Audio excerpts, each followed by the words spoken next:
Wow. Hi, everyone. We're live. Thank you for joining us.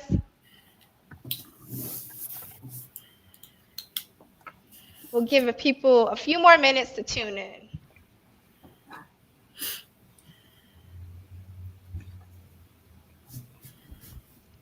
right.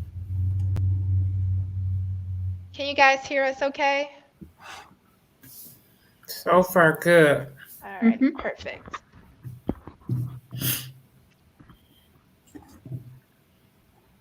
All righty. We'll just wait a few. Actually, we can go ahead and get started. So, all right. Well, thank you guys so much for tuning in. A lot of us greeted you maybe a little over a month ago when we officially launched our Reimagining Community Asset Mapping project. And what that was a community-led asset mapping activity, which we'll talk a little bit more about in detail later. Um, as far as the specifics of that, but it was a really great time for us to come together as members of the community and really set our focus on some of the things that are important to us and highlight what the great things are about our community. And so I am pleased to have our mapping team that was chosen for this project join me tonight, along with our partners at Spectrum Health Lakeland, to talk a little bit about some of our findings for that. So if you guys don't know me, my name is Ashley Hines. I am the executive director of the Benton Harbor Community Development Corporation, and I'll let the rest of the group introduce themselves. I'll go first. Hi, I'm Nick Blue, and I'm Ben Harbor resident. Hi, I'm Heather Rudnick, and I work for Spectrum Health Lakeland, and I assisted with some of the training and assisted during the asset mapping. Hi, I'm Aretha Merity. I'm a Benton Harbor resident. Kevin Moore, Ben Harbor resident. All right. Thank you guys so much. And so some of the other members of our team who aren't present today, we also had Corey Smith, who helped us kind of map out the methodology of this project from Spectrum Health Lakeland. Brittany Gathing, who works as the community engagement coordinator for the Ben Harbor CDC, and then two resident asset mappers, Ms. Beth Hare Lewis and Ms. Candy Williams, who you'll see interacting a little bit in the chat. So if you guys have any questions throughout, feel free to let us know. And without further ado, we'll get started. So let me just share my screen. All right, perfect.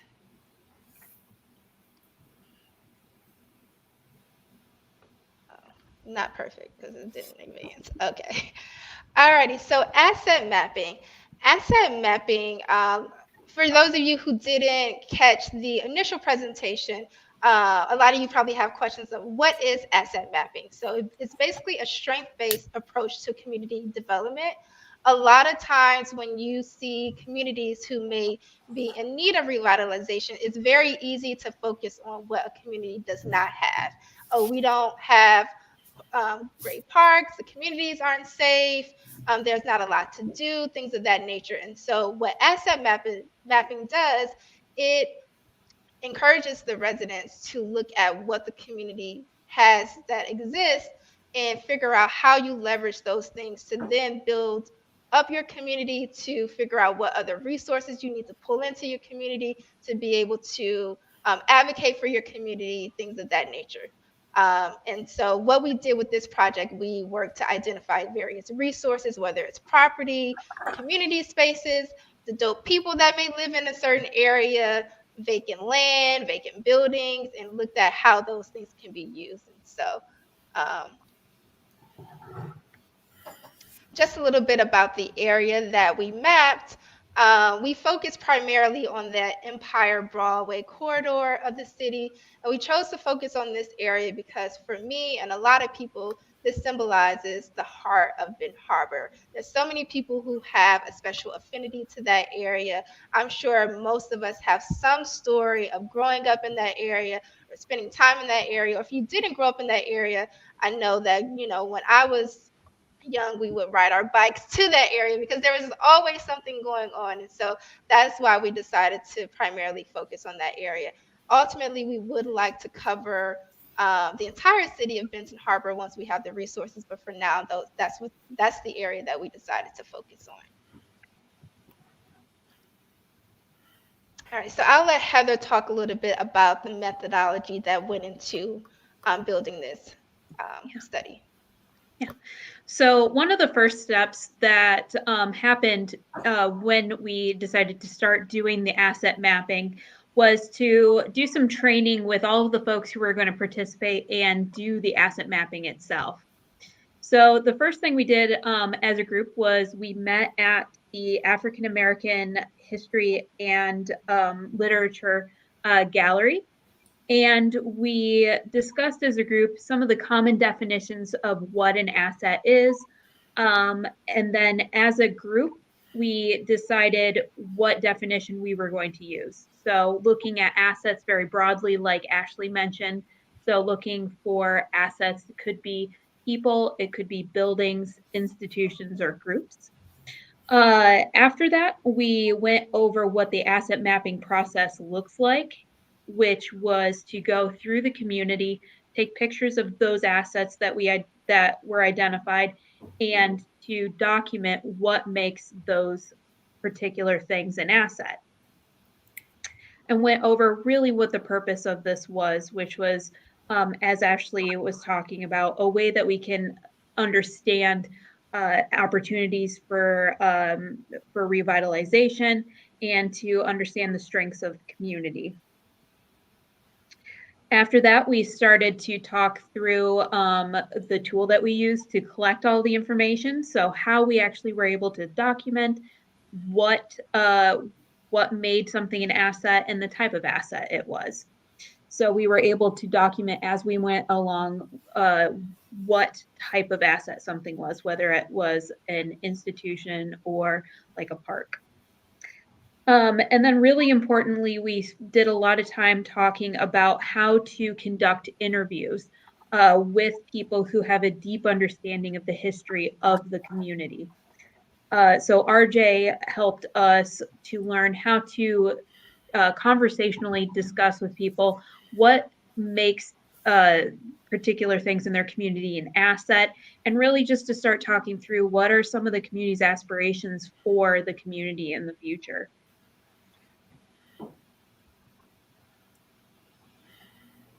Alrighty. I think we may. Oh, sorry, I thought we lost you, Heather. So again, just to add to what Heather said, this training was really an opportunity to get our asset mapping team up to speed on what this process will look like. Some of the feedback that we heard when we initially launched this project was, this should be done by professionals. But in our opinion, who's better to map the assets of your community than the people who know and love the community already? So with that being said, I'll pass things over to Kevin, who's going to talk a little bit about what the experience was like. Yeah, so we met on a Saturday and we canvassed the area that you're looking at right now.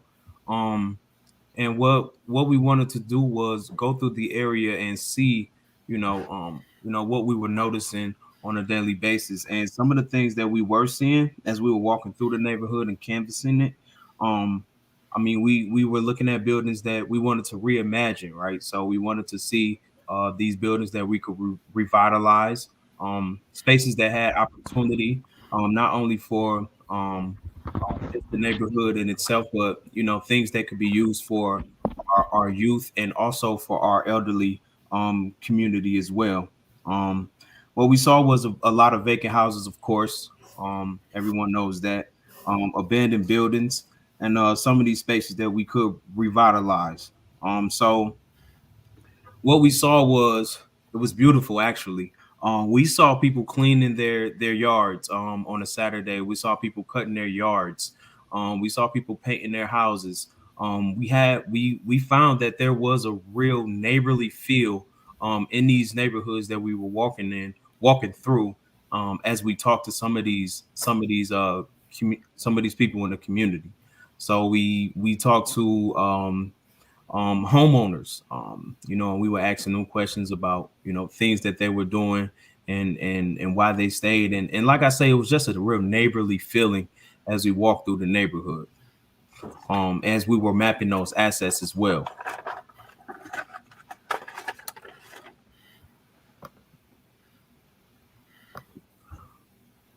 So as we were walking through those neighborhoods, though, we had our flyers for our Fall Fun Festival, as you can see on the screen right now. And what we wanted to do with that Fall Fun Festival was just give our community an opportunity to voice their opinions and also to come have some fun as well. And what we saw then was it was an opportunity we wanted to give our community an opportunity to come together, talk, just communicate with one another and have some fun as well. So we noticed that support happens when there's an opportunity for the community to effectively communicate and have fun with one another. So that's what we wanted to do with that Fall Fun Festival. And we did conduct interviews at that Fall Fun Festival. So as we canvassed the neighborhood, we gave out these flyers, and I mean, we saw a pretty good turnout, from our community at Broadway Park. And I could see, and everyone seemed like they had a great time at this Fall Fun Festival as well.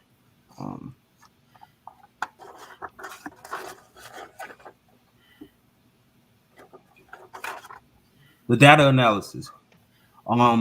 We talk about common community desires, and that's something that we heard while we were canvassing the neighborhood as well, and we also heard that at the Fall Fun Festival. So we want to build off those conversations, and what we saw with those common community desires were, people saying that they want nicer and safer neighborhoods. They wanted less abandoned houses, but as we began to reimagine what the community looks like, we noticed that a lot of people want the same thing, in the community, from what they remember and the assets that we talked about and the assets that we mapped. It was triggering a lot of good memories from people, and we found that young and old people definitely have common community desires for the city that they love and the city that they're from. So the vision for the future was kind of also the same thing, more recreational activities, not just for our youth, but for our elders of the community as well.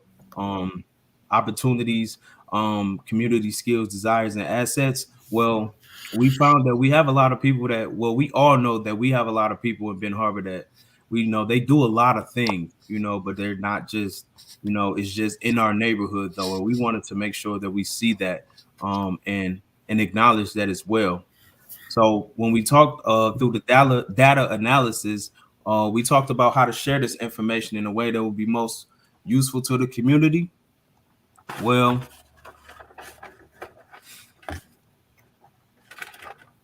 we wanted to talk about how, celebrate these community businesses that have been we wanted to celebrate these community businesses that have been an asset in our community, by supporting and partnering with these businesses to help keep these as assets in our community as well, and to help our community look a little better and feel a little bit safer. So we started to add the assets to the website, and we want to promote these businesses as well as a community. So there will be opportunities for more people, to know about these businesses, to get on board with how we want our community to look, and get on board with that common community desire, that we all have in our minds and through conversation. All right. Thank you so much, Kevin.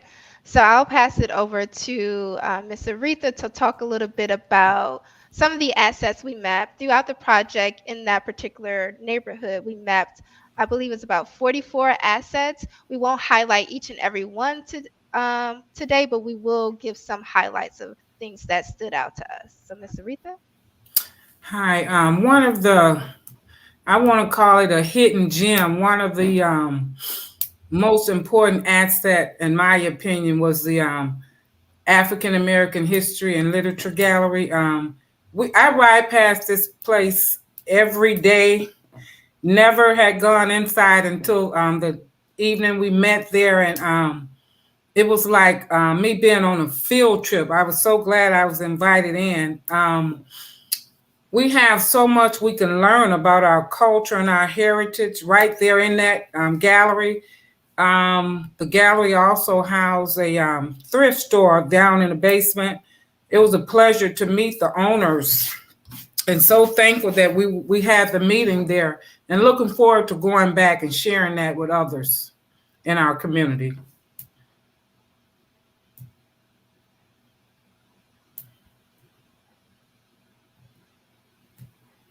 Okay, Fresh Start Children's Garden. I noticed the Fresh Starts Garden popping up a few years ago, and they are a great asset in our community. It's an introduction for us to learn how to garden, how to grow our very own vegetables. And what I like most about it, it not only beautifies the community, but it gives me a sense of pride when I plant and go back and harvest, and then we can share amongst each other. So it's our very own. We plant it, grow it, and then we use it. Fresh vegetables. So I love the fresh start gardens in our community. The vacant buildings and land. We've seen a lot of that.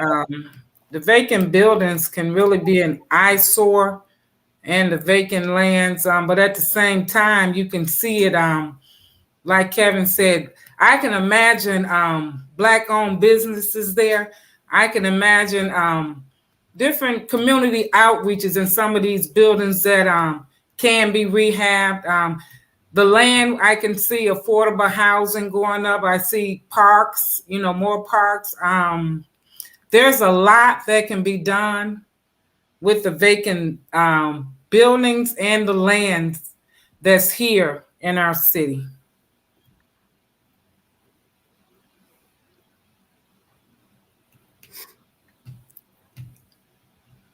All right.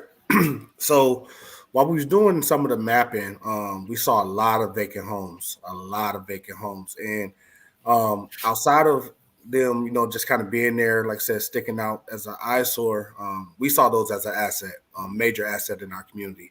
One is an opportunity to revitalize current housing stock to create new homeowners. And when we talk about creating new homeowners, we talk about stability in our community.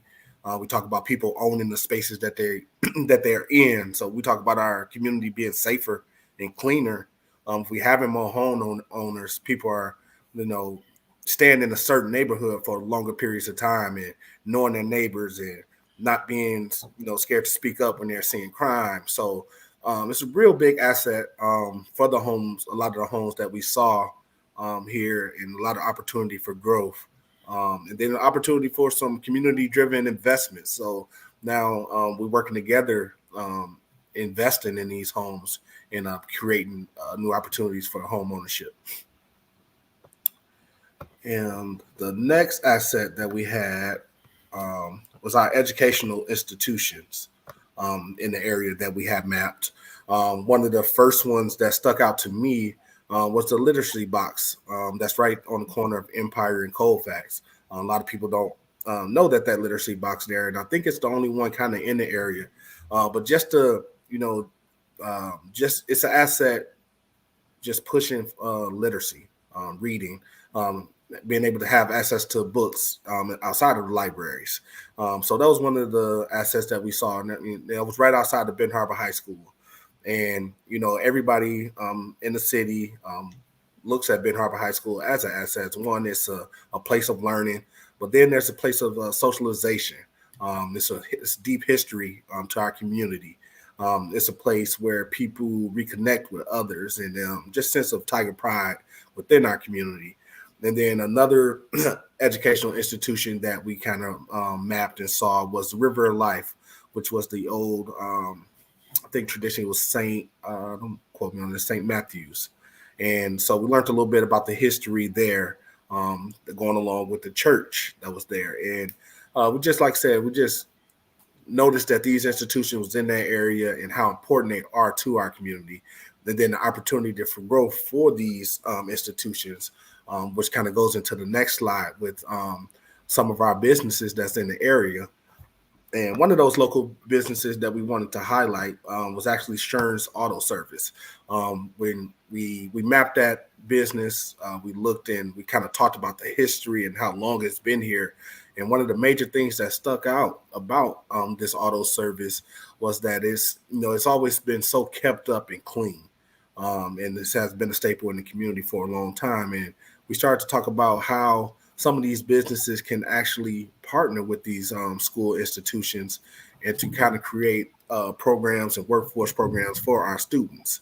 And another businesses that were along that way was the May Street Market, and then Sugar Bees, which was a smaller business that like a lot of people might not know about, where they actually make their own products to sell jam and other preservatives, and so when we talk about these local businesses, we really wanted to map and talk about how can we increase the business support with the businesses that's there, and how do we help them expand.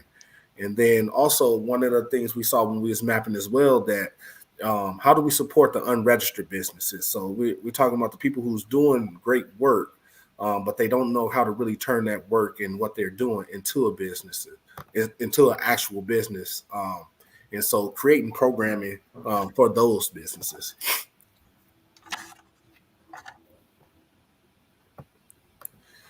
All right, and next slide. And so what we did while we was doing the assets mapping, like I said, we did a lot of interviews, and what most of our interviews was kind of about like, what do we want to see? What is our vision? And kind of like what Kevin said earlier, what I got from this from people from all different walks of life, ages, races and creeds, religions, everyone kind of wanted the same things for Benton Harbor community. One, we wanted more businesses, more Black-owned businesses. Everyone talked about trade and skills centers for all ages, not just the youth and not just the elderly, but that whole spectrum. And then we kind of surveyed everybody that we interviewed. We kind of asked them what would be something ideal that they would love to see in Benton Harbor that would be in walking distance. A lot of these times, some of these things um, that we that we have, some services we have to use, they're not in walking distance. And so some of those things were like a laundromat, Benton Harbor having an actual grocery store, wellness spaces, and spaces for youth, a farmer's market, and just shops. And then one that was really stuck out to me was a nursing home facility right in Benton Harbor, where these people, who go elder can still be part of the community. So that one kind of really stuck out to me. And then the last part of the kind of what do we desire in the vision, we asked a question, and one of those questions, if we could all have a commandment, if we wrote 10 commandments of what we want to Benton Harbor to be, or kind of like a code or creed to live by, what would that be? And like you see here on the slide, a lot of the people said some of the same things, and some of those was just basically just showing some love, working together for the good of one another. Each one teach one, leave a legacy, protect your neighborhood. So like I say, everyone that we met doing this asset mapping project, everyone we interviewed and talked to, everyone who came to the Fall Fun Festival, really all had the same vision of base just bettering our community.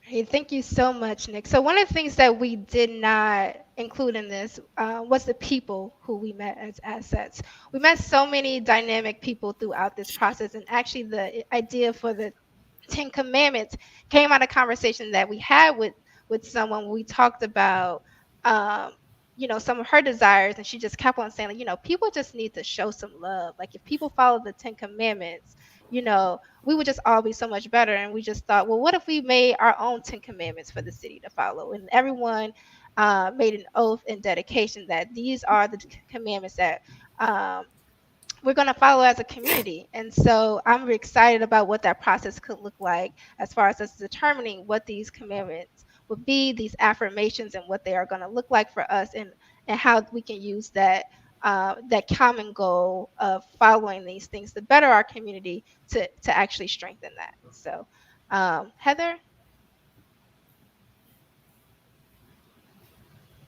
So in the comment section, you'll see that Corey has linked there's a link there for the Benton Harbor CDC resource list. And if you click that, you'll be able to see the results of the asset mapping. So what will show up is a map, and it'll have pinpoints on the map that represent those different assets that were identified during the asset mapping process. And when you click on each of the pins, it'll bring up information about that asset as well as some contact information.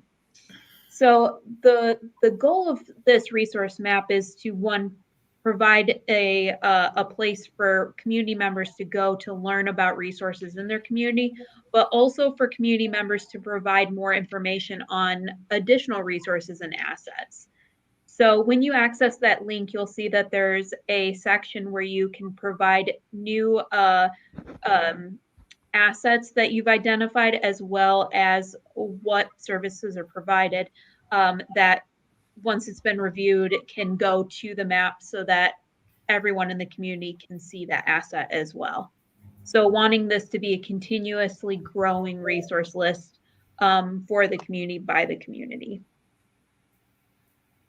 Thank you, Heather. So we wanted to showcase the resources in that way because in the years since we've been doing this work more intentionally, we found that there are a lot of great grassroots efforts, sorry, that are happening throughout our community.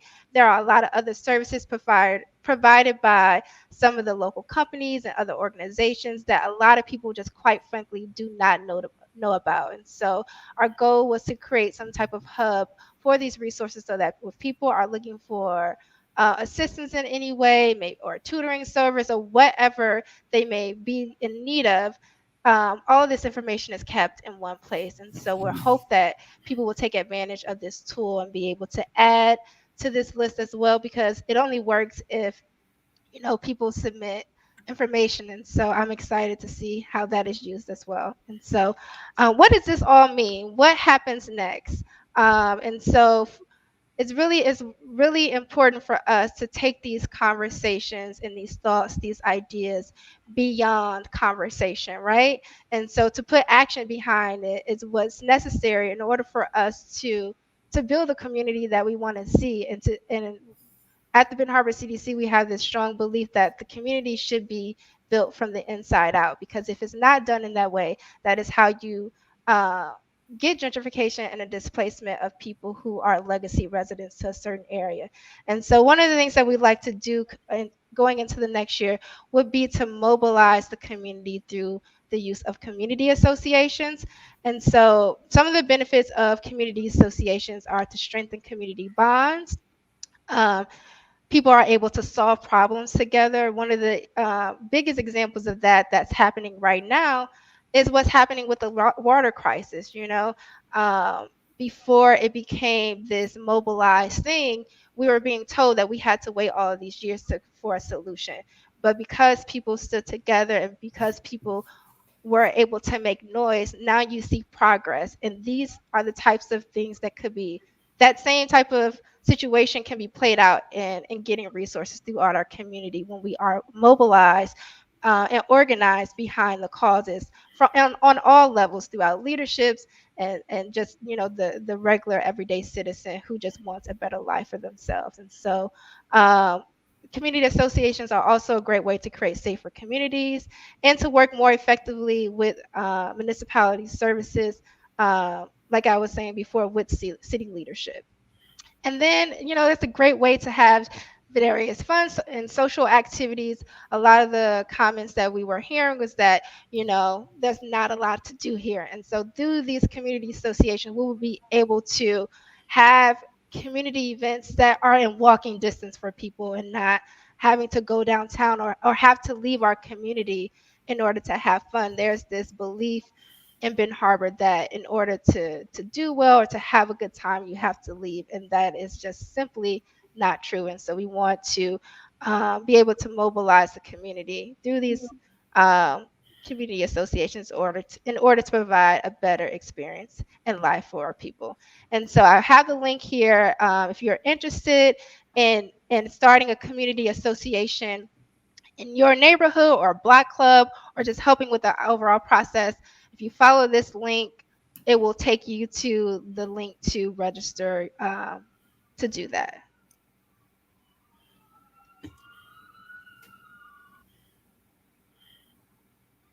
Sorry, I have to mute myself because of sirens. All right, so if there's any questions, I don't see any right now in the um, comment section. Do you guys have anything you want to add before we head out? No, not I. All right. You did a great job. Thank you so much. And so, with that being said, thank you guys so much for tuning in. I look forward to sharing more about our progress with the next steps and what that could look like for our community. Um, I also want to give a special thank you to Corey and Heather and Brittany, who have literally been a part of this process from the very beginning and to now see it in its completion. I know that we could not have done this without you. So thank you so much for just, offering to be a part of this process for literally nothing in return. So thank you. I'm forever indebted to you. So thank you very much for that. And then lastly, I just want to close out with this special video of our experience at the fall festival that the team from Guardian put together for us. And so I'm going to share that. Hold on, honey. Go right over there. I'll be right there.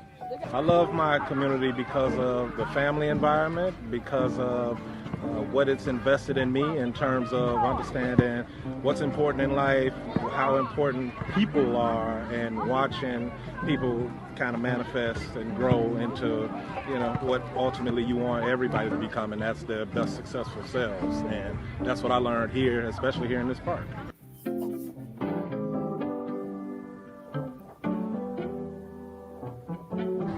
We need to take a new approach, build it from the inside out, and when you do that, that's our neighborhoods, that's our parks, and housing, just make this a great place to live, recreation, and work, and things for our youth to do. So that's my vision for the city of Benton Harbor.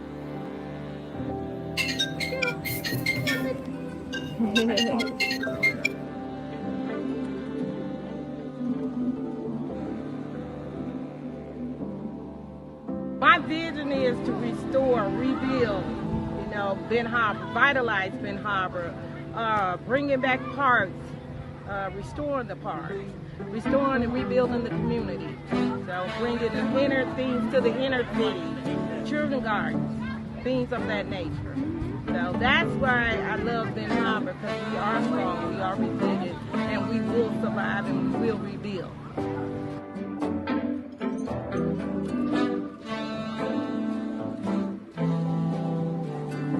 Benton Harbor also is a place of great potential, meaning to have a vibrant, fine community, that people are prosperous and that kids have activities to go to and be a part of.